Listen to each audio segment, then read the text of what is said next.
Are you sick of sending emails and not getting replies?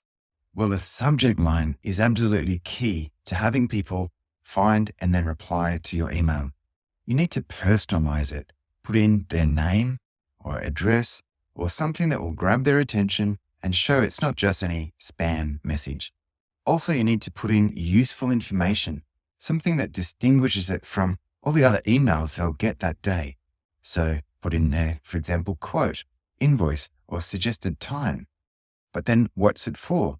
Are you a plumber, window cleaner? So many times people find an email from weeks or months ago and then reply, but they're asking about a new topic now. In other words, they searched for your last email to be able to continue a new conversation. So make it easy for them when they search for you. Put in your service in the subject line. So for example, invoice attached. That really doesn't tell them very much. But here's the better example. Invoice 3044 to be paid for window cleaning at, and the address. That is much more likely to have a reply. I'm Brinawa, the expert coach.